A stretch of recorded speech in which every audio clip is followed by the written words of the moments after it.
दुनिया में हर रोज कितनी ही शादियां होती हैं जिनमें कुछ लव मैरिज और कुछ अरेंज मैरिज होती हैं। लेकिन आप ये जानकर हैरान हो जाएंगे कि ऑल ओवर द वर्ल्ड सिर्फ 40 से 50% शादियां ही कामयाब हो पाती हैं, जो कि ये फिगर खतरनाक हद तक अफसोसनाक है। इस वीडियो में हम डिस्कस करेंगे कि वो ऐसी कौन सी चीजें हैं जो कि इस शादी में कामयाबी के तनासुब को बढ़ावा दे सकती हैं। अगर शादी से पहले ये चीजें अपने पार्टनर के साथ शेयर कर ली जाएं तो कैसे हैरान कुन हद तक हमें इसके मुस्बत नताइज शादी में कामयाबी की सूरत में मिल सकते हैं। मैं हूं जमाल हसन, आज की एक नई मालूमाती वीडियो में आपका खैर मकदम करते हैं। दोस्तों, देखा जाए तो शादी हमारी जिंदगी का ना सबसे हसास, जरूरी और रिस्की फैसला होता है जो कि हमें इंतहाई सोच समझ कर लेना चाहिए। लेकिन अजीब बात यह है कि हम इस फैसले को करते वक्त कोई खास एहतियात का मुजाहिरा नहीं करते हैं। लड़की गोल रोटी पका लेती है तो यकीनन एक अच्छी रफीक हयात साबित हो सकती है, ये हमारी सोसाइटी का कहना है। और अगर लड़का अच्छा कमाता है तो यकीनन वो अपनी शरीक हयात और बच्चों की कफालत बेहतरीन तरीके से कर सकता है, जो कि एक बड़ी खाम ख्याली है। जबकि देखा जाए तो शादी दो लोगों के दरमियान किया जाने वाला एक ऐसा कॉन्ट्रैक्ट है जो कि सर्वाइवल, अट्रैक्शन और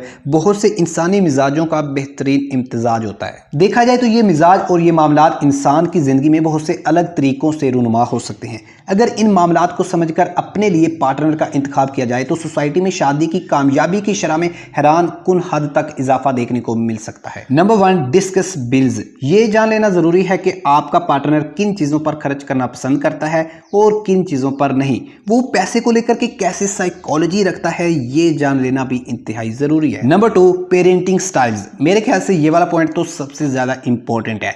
आपका पार्टनर पेरेंटिंग स्टाइल में कैसा है, वो आपकी औलाद को कैसे डील करेगा, उनकी एजुकेशन, ट्रेनिंग, देखभाल और उनकी ग्रोथ के हवाले से कितना संजीदा होगा। Number 3, credit. Number 4, debit. Number 5, childhood traumas. ये जान लेना जरूरी है कि आपका पार्टनर बचपन के कैसे तजुर्बात से गुजरा है, कौन से ऐसे ट्रॉमाज हैं कि अब उसकी हकीकी जिंदगी में मौजूद हैं और वो आपको उसी हिसाब से ट्रीट करेगा। ये तजुर्बात सेक्सुअली, मेंटली और फिजिकली भी हो सकते हैं। Number 6, sexual expectation. ये टॉपिक काफी हसास और जरूरी है, जिस पर बात करना काफी इंपॉर्टेंट है। कहते हैं कि शादी में सिर्फ सेक्स ही तो नहीं होता, लेकिन ये भी जान लेना जरूरी है कि एक कामयाब सेक्स के बगैर एक कामयाब शादी का वजूद भी नहीं होता, जो कि हमारे सर्वाइवल और सेटिस्फेक्शन के लिए निहायत जरूरी है। इसलिए अपने पार्टनर की सेक्सुअल एक्सपेक्टेशन को जरूर जान लें और उसके हिसाब से ही उसके साथ जुड़ने का फैसला करें। Number 7, partner expectation. देखें भाई, अगर आप एक शादी के रिश्ते में आ ही रहे हैं तो अपने पार्टनर की नीड्स और एक्सपेक्टेशन की कदर करना भी आपके लिए बहुत इंपॉर्टेंट है। और ये बात याद रखें कि ये वाली एक्सपेक्टेशंस फाइनेंशियली भी हो सकती हैं, सेक्सुअली भी हो सकती हैं और मेंटली भी हो सकती हैं। Number 8, financial expectation. ये वाला मामला इंतहाई जरूरी है, जो कि मैं समझता हूं कि शादी से पहले या फिर शादी के रिलेशनशिप में आने से पहले बहुत ही पहले ये वाली चीज जो है डिस्कस कर लेनी चाहिए, नोट डाउन कर लेनी चाहिए, अगर आप फाइनली इसमें बहुत ही ज्यादा क्यूरियस है। Number 9, family health history. पहली बात तो यह है कि कोई भी रिश्ता किसी भी झूठ की बुनियाद पर बनाना गैर इखलाकी और इंसानी उसूलों के खिलाफ है। अगर आप अपनी फैमिली हेल्थ हिस्ट्री के मुतालिक अपने पार्टनर को आगाह नहीं करते हैं तो यकीनन आप इंसानियत की तौहीन का एक बड़ा काम कर चुके हैं और मुझे इस पर ज्यादा बात नहीं करनी। Number 10, mental health history. देखें भाई, शादी के बाद आपके पार्टनर के साथ आपका रिश्ता जो है वो फिजिकल और मेंटल दोनों तरह का होता है।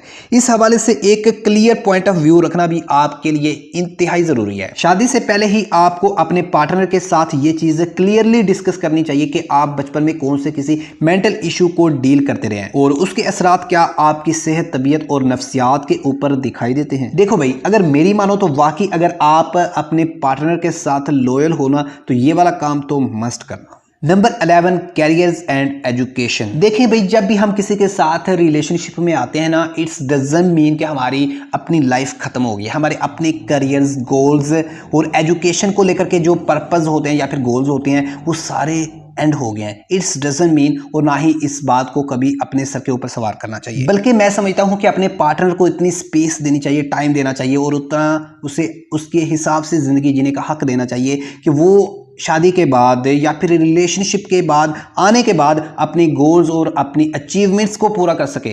वो अपनी करियर्स को लेकर के क्या गोल्स रखता है, वो कैसा पॉइंट ऑफ व्यू अपनी ज़िंदगी का जीने के हवाले से रखता है, आपको लेकर के क्या उसके गोल्स हैं, ये सारी चीज़ें जो है ना वो आज़ादी के साथ कर सके, एकदम इजीली आपके साथ रह करके कर सके। क्योंकि at the end of result अगर देखा जाए ना तो हम इंसान हैं, हमारे अंदर इमोशंस भी हैं, फीलिंग्स भी हैं, हमारे गोल्स भी हैं, हमारे हर लिहाज से, लोगों के हवाले से, चीज़ों के हवाले से एक अलग पॉइंट ऑफ व्यू है, परसेप्शन है, उसके हिसाब से हम जीते हैं, सोचते हैं, समझते हैं, रिएक्ट करते हैं, फील करते हैं और इमोशंस रखते हैं।